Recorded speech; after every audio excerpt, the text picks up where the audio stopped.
Bonjour et bienvenue dans The Global Conversation. Aujourd'hui, mon invitée est Marine Le Pen, présidente du Rassemblement national. Nous allons parler d'Europe et en premier lieu des élections européennes qui auront lieu fin mai. Bonjour Madame Le Pen. Bonjour. Nous allons passer 20 minutes ensemble dans notre format Uncut. Est-ce que vous espérez battre votre score incroyable de 2014, 25% en l'occurrence?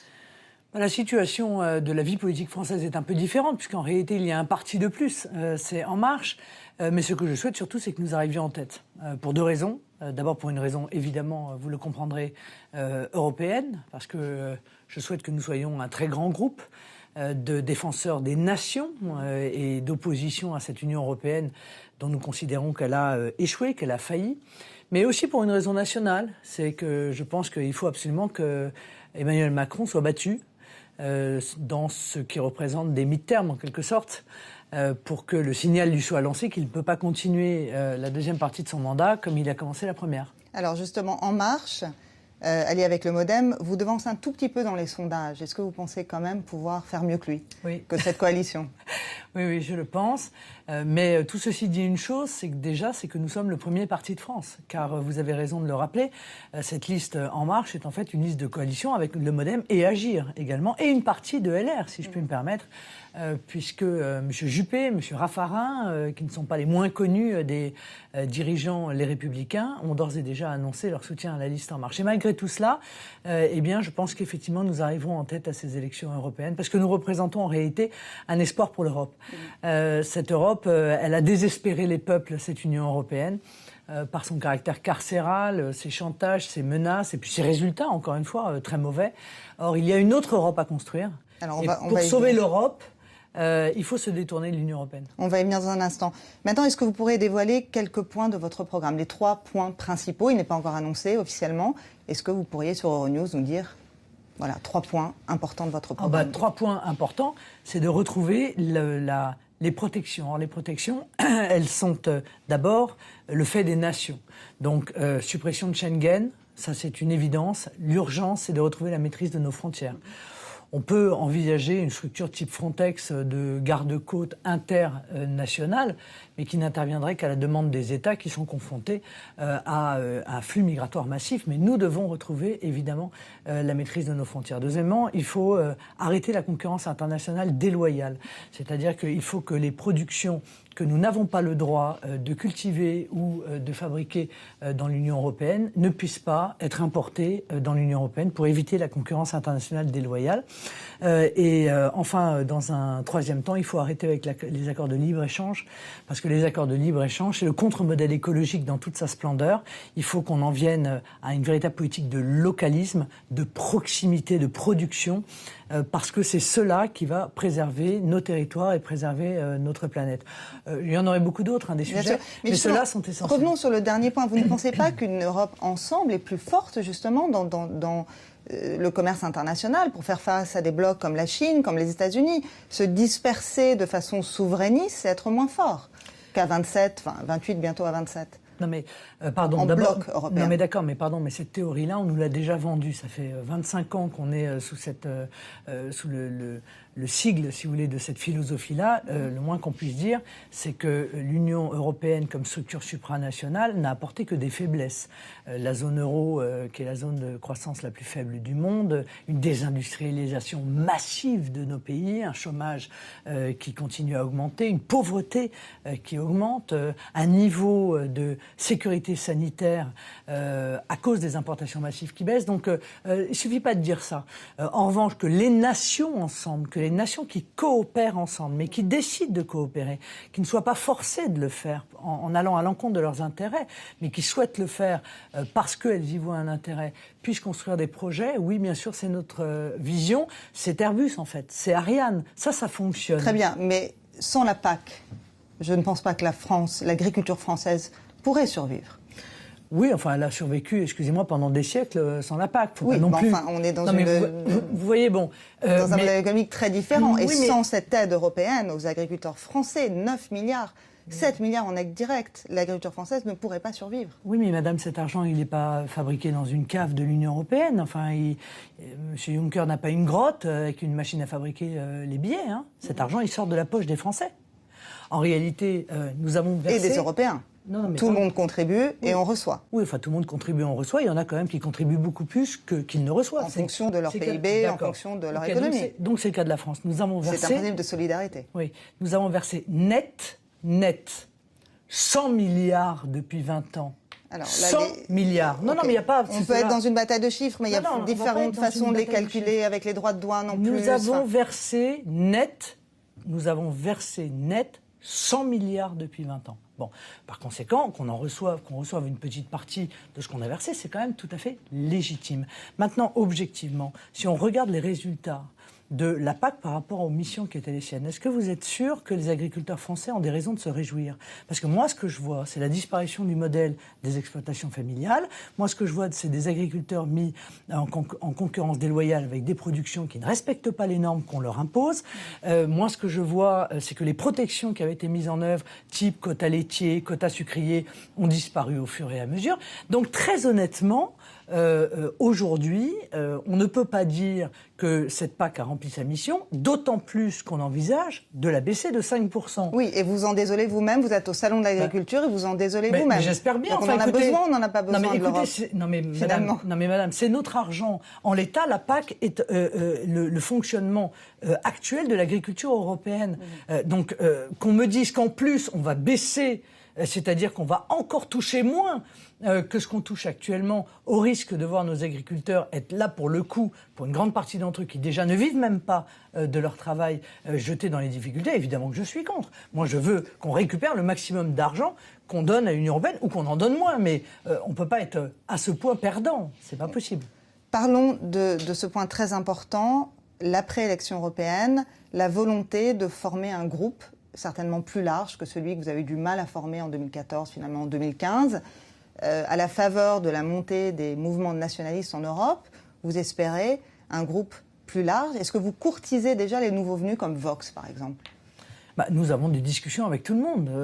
Matteo Salvini fait... Non, mais il est déjà de votre groupe. Non, mais c'est pas ça. Mais Matteo Salvini, nous lui avons demandé précisément d'être celui qui un petit peu va courir un peu les capitales européennes, précisément pour essayer de trouver des nouveaux alliés.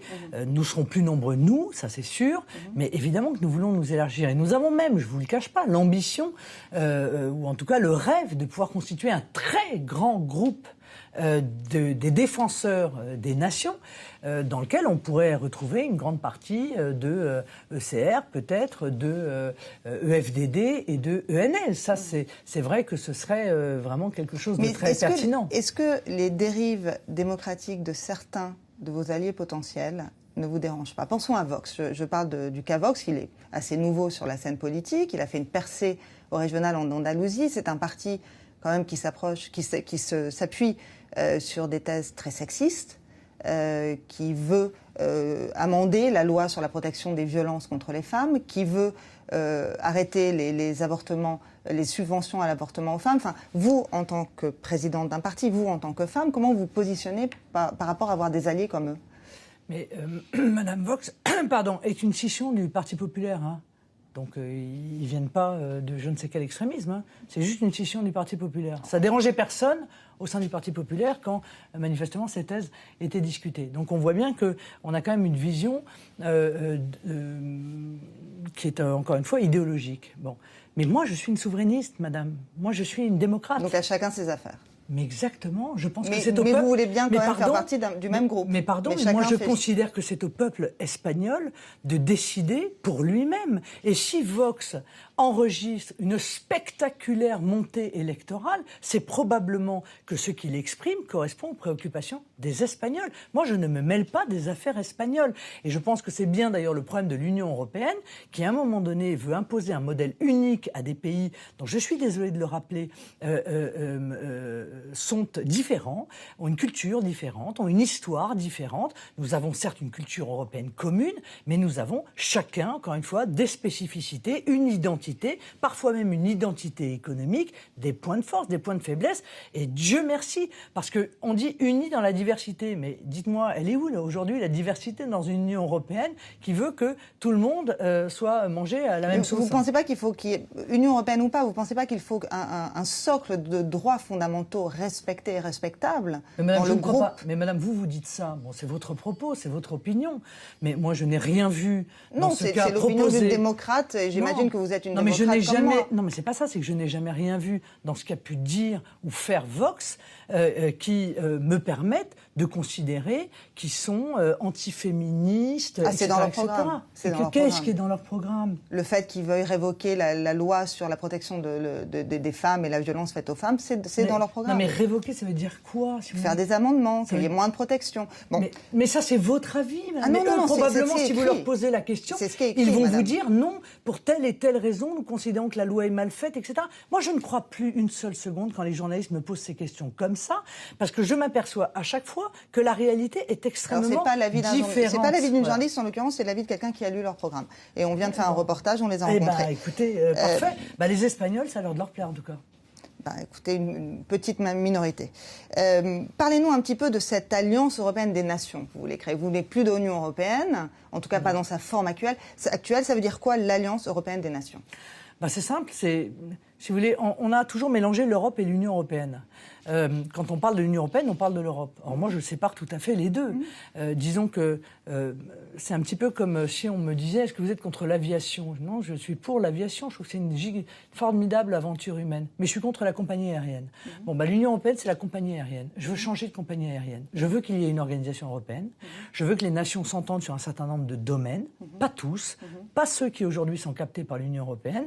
Mais je ne veux pas que ça se fasse dans les conditions actuelles. Je ne veux pas qu'il y ait une commission qui est l'initiative législative, qui est constituée de gens qui ne sont pas élus, qui n'ont de compte à rendre à personne, et à qui je dénie en réalité la volonté de défendre les intérêts notamment de la France. Donc je pense qu'il y a un Conseil, il y a un Parlement européen, ce sont les deux structures qui sont des structures démocratiques, et donc la Commission doit être par exemple exclusivement un secrétariat technique, et non pas le grand Manitou qu'elle est devenue au fur et à mesure du temps, parce qu'elle s'est accaparée des pouvoirs qu'elle n'aurait pas dû avoir. Je pense que sur toute une série de sujets, on a raté les grandes révolutions du XXIe siècle. L'Union européenne nous les a fait rater. L'intelligence artificielle, zéro de la part de l'Union européenne. La protection, zéro. La protection de nos entreprises nationales, de nos entreprises européennes, donc des entreprises des pays de l'Union européenne contre l'extraterritorialité du droit américain, zéro. Il y a des subventions à l'intelligence artificielle. On ne va pas rentrer dans ces détails-là. Donc elle est inefficace, quoi. Elle dépense notre argent pour rien, en fait. Non, c'est pas complètement vrai. Il y a des recherches de pointe qui sont mises en place. Alors probablement, on fera mieux. Écoutez, ne me dites pas ça, madame. Ne me dites pas ça quand nous sommes aujourd'hui colonisés numériquement par les États-Unis et par la Chine. Ne me dites pas ça quand il y a 20 ans, l'Europe était à la pointe du numérique, avec Nokia et toute une série d'autres très grandes entreprises. C'est nous qui étions à la pointe mondiale. Et en 20 ans, l'Union européenne nous a fait perdre cet avantage, ce bénéfice, parce qu'encore une fois, elle se mêle de ce qui ne la regarde pas, mais elle ne se mêle pas de ce qu'elle devrait Est-ce que vous pensez que la France toute seule pourrait faire concurrence à la Chine? Mais la France toute seule a réussi à créer des géants mondiaux, madame. Et depuis, ces géants mondiaux se sont d'ailleurs effondrés les uns après les autres. Donc oui, je pense que la France toute seule, mais ça n'est pas l'objet de mon propos. La France toute seule peut le faire, mais je pense que la France doit pouvoir le faire avec l'Italie, avec la Hongrie, avec l'Autriche, avec la Pologne, avec les pays qui ont envie précisément de s'attaquer à cela et de préserver nos entreprises, de préserver notre souveraineté et puis accessoirement de préserver aussi nos pays de l'immigration massive qui aujourd'hui est un problème. J'étais étonnée que vous n'en ayez pas parlé dans votre programme comme un des points saillants. Vous voyez, si je vous ai parlé de Schengen. Oui, mais que vous ayez prononcé ce mot. Les frontières, c'est essentiel. Et une politique européenne concertée, constructive de l'immigration, vous n'y croyez pas? Vous pensez que chacun doit se débrouiller dans son coin? Non, mais je vais vous dire pourquoi je n'y crois pas. Parce que vous voulez que je confie à la Commission européenne le soin de lutter contre l'immigration. Mais la Commission européenne est pour l'immigration. Elle est pour, elle le dit en toutes circonstances. Elle dit, pour sauver nos retraites, il faut de l'immigration. Pour lutter contre la dénatalité, il faut de l'immigration. Madame... Il y a des pays souverains qui pensent ça, comme l'Allemagne. Non mais d'accord, mais ils sont souverains. Je ne pense pas que la Commission européenne dicte aux États de l'Union européenne de faire entrer des migrants pour leur retraite. Moi, que les Allemands décident d'accueillir 1 million de migrants, c'est leur problème. D'ailleurs, ils ont un taux de croissance supérieur à celui de la France. Ça n'a rien à voir avec l'immigration, pardon, mais mélangez pas tout. Je pense qu'il y a des pays qui choisissent l'immigration, comme le Canada, l'immigration choisie sur les diplômes, sur le niveau d'éducation, etc., et qui réussissent plutôt bien. Eh bien, d'accord, c'est leur choix, on en reparlera, parce que l'Allemagne, je crois qu'ils s'en mordent les doigts aujourd'hui, et que précisément Mme Merkel, après en avoir accueilli 1 million, est en train de serrer toutes les vis. Mais moi, je m'en moque, c'est leur problème. Il n'y a qu'un malheur, c'est que quand Mme Merkel, elle fait venir 1 million de personnes, il y en a combien de centaines de milliers qui se retrouvent après en France ? Et ça me pose une difficulté. Vous voyez que chaque pays assume pour lui-même, choisisse sa politique d'immigration, soit. Mais confier, encore une fois, à la Commission qui est pour l'immigration, le soin de réguler l'immigration, non. Mais une police des frontières européennes, Frontex, ce genre d'organisme, vous y croyez ou pas ? Ça n'a aucun lieu d'être. Le problème... pourquoi pas, encore une fois, s'ils viennent en supplément de la protection par chaque pays de ses propres frontières et de la gestion de sa propre politique d'immigration. Demain, la Grèce est confrontée à un flux massif de migrants. Elle protège elle-même ses frontières et elle appelle Frontex, comme en quelque sorte le Mali a appelé l'armée française quand il s'est retrouvé en difficulté, pour qu'ils viennent l'aider, pourquoi pas. Mais aujourd'hui, Frontex, c'est quoi ? C'est une hôtesse d'accueil de l'immigration. Frontex n'est pas là pour empêcher l'immigration. Frontex ne ramène pas les clandestins dans leur propre pays. Il n'arraisonne pas les bateaux en les ramenant à leur port de départ. Ils sont une hôtesse d'accueil. Ils gèrent les campements de migrants. Ils organisent tout cela. Bon, non, en l'état, Frontex, objectivement, ne répond pas aux missions que, éventuellement, je souhaiterais leur confier. D'accord. Parlons un petit peu maintenant plus de politique internationale, ou en tout cas de vos relations à l'international. On vous sait assez proche de Steve Bannon, que vous avez rencontré. Il a créé cette fondation, le Mouvement. Vous avez choisi de ne pas en faire partie, pourquoi ? Et le Mouvement, je le rappelle, c'est l'idée de rassembler ces groupes européens, ces partis européens nationalistes, populistes. Et d'ailleurs, il va organiser un grand rassemblement avant les élections européennes. Est-ce que vous irez à ce rassemblement ? Non, mais nous n'avons pas dit que nous n'y participerions pas. Non, je vous demande, vous n'êtes pas dans le mouvement. Il y a des partis qui sont dedans. Déjà. Oui, enfin, en réalité, nous attendons qu'on nous exprime la forme, le périmètre de cette fondation. Sur l'idée, moi je suis d'accord qu'il y ait une fondation qui puisse discuter, permettre des tables rondes, des échanges entre des experts italiens, français, autrichiens, espagnols. Et ça ne vous gêne pas que ce soit un Américain qui soit à l'origine de ça ? mais non, madame, parce que ça n'est pas une fondation qui est une fondation européenne, c'est une fondation mondiale. Il faut qu'on puisse discuter avec des Russes, il faut qu'on puisse discuter avec des Américains. Demain, vous voyez bien qu'on est au bout de la logique de la mondialisation sauvage, et je m'en réjouis. Mais demain, il va falloir réfléchir le commerce international. Est-ce qu'on va continuer le libre-échange ou est-ce qu'on va mettre, comme nous le souhaitons, le juste échange ? Est-ce qu'on va voir revenir le protectionnisme intelligent, comme je le souhaite, ou est-ce qu'on continue la dérégulation totale ? Tout ça, ce sont des choses que nous devons discuter au niveau mondial. Donc vous tous irez à son ensemble. rassemblement, celui qu'il a juste avant les élections européennes, vous en ferez partie. Mais à chaque fois qu'on peut discuter, qu'on a un espace pour discuter ensemble de tout cela, bien sûr, je considère que c'est intéressant et important. Très rapidement, on n'a plus beaucoup de temps malheureusement. Vous parlez de la Russie, vous avez quand même des relations déjà avec la Russie assez étroites. Bon, donc en fait, j'ai des bonnes relations avec les États-Unis et avec la Russie. Soit, je crois que je suis exactement... Monsieur Bannon n'est pas les États-Unis. Non mais d'accord. Enfin, c'est quand même le conseiller de Donald Trump. Ça ne l'est plus. Bon. Ça ne l'est plus. Oui, enfin, ça ne l'est plus. Il est plutôt en disgrâce. Non, je suis pas sûr de cela. Attention à ce que vous dites. Hein. En tout cas, vous savez, maintenant avec les fake news, il faut faire attention à ce qu'on dit. Bon, quoi qu'il en soit, je souhaite avoir des très bonnes relations avec les États-Unis et avec la Russie et avec l'Inde, et accessoirement avoir des relations également avec la Chine, parce que je pense que c'est le rôle de la France. Est-ce que c'est pour ça que vous avez mis M. Mariani en numéro 3 de votre liste, lui qui est très très proche des Russes, qui est très souvent en Russie? Non, j'ai mis M. Mariani parce qu'il est le fondateur de la droite populaire.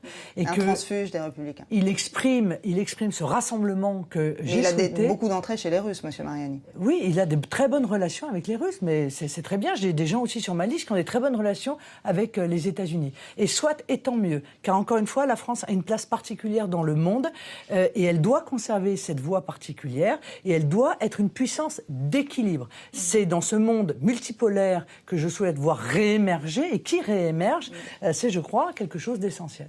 Alors, la question que je dois absolument vous poser, est-ce que vous allez vous représenter à la présidentielle en France en 2022 ? Ah, j'en sais absolument strictement rien. Vraiment ? Mais oui, vraiment. Vous voulez pas prendre votre revanche contre M. Macron? Non, non, mais je n'ai pas du tout l'esprit revanchard, moi. Je ne regarde d'ailleurs jamais le passé, je regarde plutôt l'avenir. Ce sont les adhérents du Rassemblement national qui décideront le moment venu qui est le mieux placé pour porter nos idées. Si c'est moi, ben, j'irai. Si c'est pas moi, je céderai très facilement la... Mais je n'en sais rien. Je ne sais pas encore qui pourrait éventuellement... Vous n'avez pas envie, à titre personnel, être candidat. Moi, j'ai envie qu'on gagne. Voilà, quel que soit celui par lequel passera cette victoire, je souhaite que nous gagnions. Parce que je pense que mon pays va très mal, que chaque jour qui passe démontre que notre pays va mal, qu'il s'affaiblit et qu'il faut urgemment changer de direction. D'accord. Eh ben, je vous remercie pour cet entretien.